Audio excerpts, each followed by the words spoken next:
I'm Ann Simmons, reporting from the newsroom of the Los Angeles Times. Indigenous peoples were living throughout Brazil when the Portuguese arrived more than 500 years ago. Life has never been easy for them, but of late, many indigenous groups say problems have worsened. An agricultural boom is causing increased tensions between indigenous groups and Brazil's powerful landowners. And many indigenous people feel they have little protection or sympathy from the state.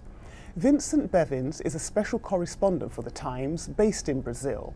He recently spent time interviewing indigenous people about their plight and joins me today to share what he learned. Hello, Vincent. Hi, Ann.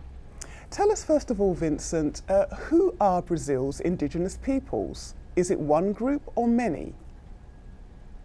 Well, it's many groups. There's over 800,000 people considered to be indigenous across Brazil, and there's over 200 tribes, which vary very widely, culturally, linguistically, and in their level of integration in Brazilian society.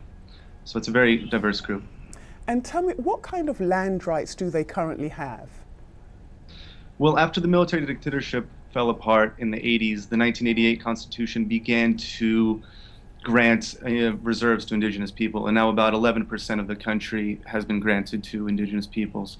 But there are two major complaints about the process. One is that it's been stopped in many cases for over a decade as people wait for lands they believe that they were promised, but those promises have not come through. They've been stopped up in legal proceedings.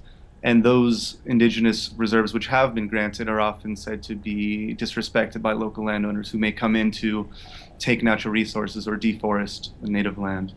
And I understand that the problems have increased in recent years.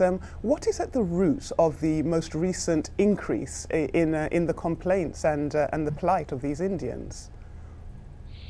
Well, over the last decade, we've seen a big spike in violence. We've seen over 550 indigenous persons murdered in the last decade, which is a big increase from the decade before. And one explanation for that is that this land, sort of in the wild west of Brazil, land which had been relatively uninterrupted by European arrival for the last 500 years, is now the center of an extremely important agricultural boom, which is moving to the center of Brazil's economy. So these lands that have been in dispute for quite a long time are now extremely valuable. And because this agricultural boom is so important to the Brazilian economy, which has slowed in the past few years, since 2010, this agricultural group has managed to mount a lobby which is very politically powerful.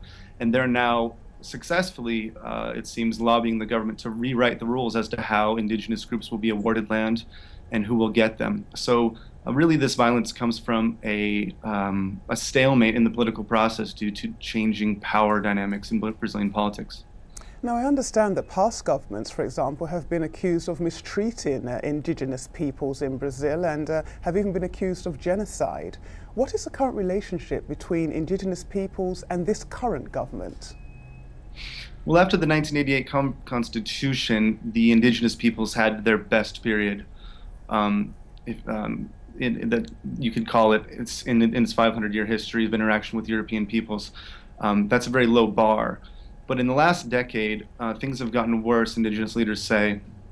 And there's no evidence that the federal government, that the presidential party in power, the left-leaning Workers' Party, has a lack of sympathy for their problems, or that they wouldn't like to help. Most of the complaints are directed at local governments, which often tend to be strongly linked to the agricultural interests, which usually oppose the indigenous people's claims, and the changing dynamics in Congress. So while President Dilma Rousseff, who's been in power for 2 years now, may be very sympathetic, she needs the agricultural lobby to maintain power in Congress.